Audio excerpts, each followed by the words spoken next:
Assalamualaikum warahmatullahi wabarakatuh. Hai anak-anakku kelas 6, jumpa lagi dengan Desi Bang Soal SD. Hari ini kita akan membahas naskah 1 pada latihan soal tengah semester 1 yang berisi tema 1, subtema 1 dan 2 untuk kelas 6 sekolah dasar.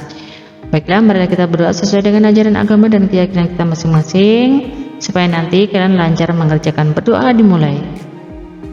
Berdoa selesai, selanjutnya silakan disiapkan alat tulisnya untuk mengerjakan soal-soal latihan. Ibu akan memandu, dan di akhir sesi nanti akan ada kunci jawaban yang bisa kalian gunakan untuk mengoreksi jawaban kalian apakah sudah sesuai dengan kunci jawaban ataukah belum. Jika masih belum sesuai, bisa kalian gunakan untuk latihan lagi dan terus berlatih supaya kalian menguasai soal-soal latihan tersebut. Pada kode soal muatan pelajaran PPKN di sini KD-nya 3.1. Yosef beragama Kristen. Ketika Ahmad yang sedang beragama Islam sholat zuhur, Yosef menunggu di luar musola dengan sabar. Mereka akan mengerjakan tugas kelompok bersama-sama. Sikap Yosef sesuai dengan Pancasila, sila yang ke 1, 2, 3, 5. Kalian bisa mempost video ini supaya kalian bisa mengerjakan sesuai dengan waktu yang kalian butuhkan. Nomor 2, berikut yang termasuk pengamalan Pancasila sila yang keempat adalah A. Penyelenggaraan pilkada, B. Menghargai hasil karya orang lain, C. Bersikap adil kepada orang lain, D. Menghormati orang yang lebih tua. Nomor 3, menyayangi dan merawat tumbuhan merupakan salah satu pengamalan Pancasila, yaitu sila yang ke titik-titik. Nomor 4, tempat ibadah umat beragama Hindu adalah titik-titik. Nomor 5, sila ketiga dalam Pancasila dilambangkan dengan titik-titik. Nomor 6, sebutkan trik kerukunan umat beragama di Indonesia. Nomor 7, sebutkan 3 nilai-nilai yang terkandung dalam sila keempat. Memasuki muatan B, KD-nya bahasa Indonesia. Muatan pelajarannya bahasa Indonesia, KD-nya 3.1. Bacalah dalam hati. Udin berdiri di tengah ladang Pak Danu. Terasa oleh Udin sengatan panas matahari karena belum ada helai daun singkong yang menaungi ladang. Untuk mengurangi terpaan panas, di sekeliling ladang ditanami pohon buah-buahan. Di bawah pohon buah-buahan tersebut, Pak Danu dan para pekerja beristirahat sejenak melepas lelah. Mereka juga bisa menikmati bekal makan siangnya di bawah pohon buah-buahan tersebut. Di sebelah timur ladang ada sebuah kolam ikan. Bunyi kecipak air karena gerakan ekor ikan gurame yang menjadi penyejuk suasana di tengah ladang. Teks di atas termasuk jenis teks: A. Deskripsi, B. Investigasi, C. Eksplanasi, D. Narasi. Perhatikan pernyataan berikut. Pengamatan pemikiran sendiri bersifat objektif. Dari pernyataan tersebut, yang termasuk isi teks laporan hasil observasi adalah A1, B2, 3, C3, D1 dan 3. Nomor 10, berdasarkan bacaan di atas, pohon buah-buahan yang ditanam di sekeliling ladang berguna untuk titik-titik. Bacaan tadi ya. Nomor 11, yang dimaksud mereka pada kalimat terakhir paragraf pertama adalah titik-titik. Ini juga masih dari bacaan tadi. Nomor 12, laporan deskripsi dibuat berdasarkan titik-titik. Nomor 13, mengapa suatu laporan disebut sebagai laporan investigasi? 14, buatlah laporan deskripsi berdasarkan gambar di samping. Nomor 15, tumbuhan jamur berkembang biak secara vegetatif menggunakan A. Umbi batang, B. Tunas adventif, C. Akar tinggal, D. Spora. Ini muatan pelajarannya IPA, KD-nya 3.1, kodenya C.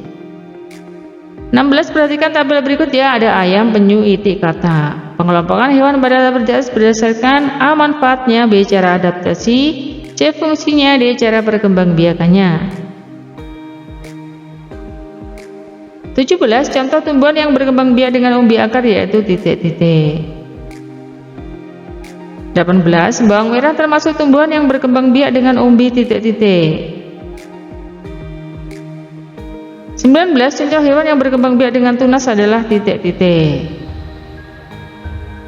20, sebutkan 3 ciri hewan yang berkembang biak secara vivipar.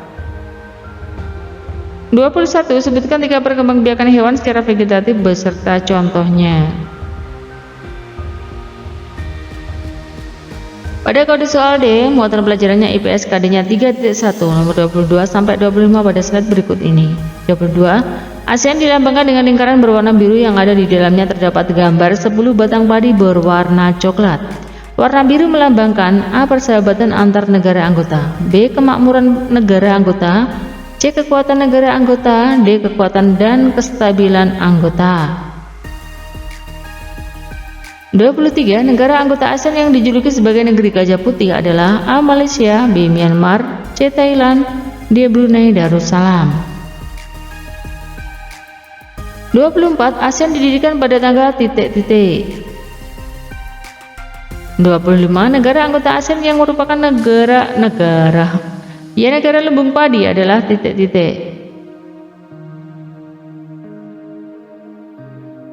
26. Hasil pertanian Kamboja yang paling besar adalah titik-titik. 27. Sebutkan 3 hasil bumi dari Indonesia yang sering diekspor ke negara lain.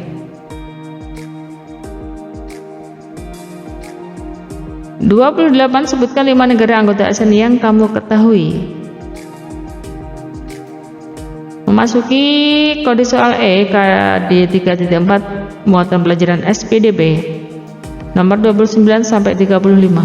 Berikut yang bukan termasuk bahan lunak untuk membuat patung adalah A. Tanah liat, bukan ya yang bukan, B. Plastisin, C. Clay, D. Kayu. Nomor 30. Perhatikan gambar berikut adalah pembuatan patung dengan teknik A. Mengecor, B. Memahat, C. Menempel, D. Melipat. 30. Bahan lunak warna-warni yang bisa digunakan untuk membuat patung adalah titik-titik. 32. Dalam pembuatan poster biasanya menggunakan warna yang titik-titik. 33. Patung yang dibuat dengan tujuan untuk memperingati peristiwa bersejarah disebut patung titik-titik. 34. Uraikan secara singkat cara membuat patung dari plastisin. 35. Sebutkan 3 bahan yang dapat digunakan untuk membuat patung.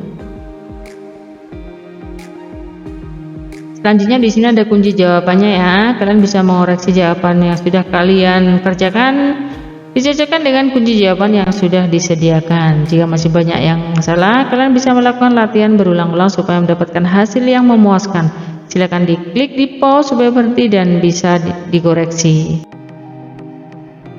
Pada slide ini kode soal C, D, E nomor 15 sampai 35. Silakan diklik di pause videonya supaya berhenti dan bisa digunakan untuk mencocokkan dengan jawaban yang sudah kalian jawab tadi. Demikian tadi anak-anak pembahasan soal yang bisa Ibu sampaikan. Mohon maaf atas segala kesalahan dan kekurangan. Sampai jumpa pada pembahasan soal berikutnya. Ibu akhiri, wassalamualaikum warahmatullahi wabarakatuh.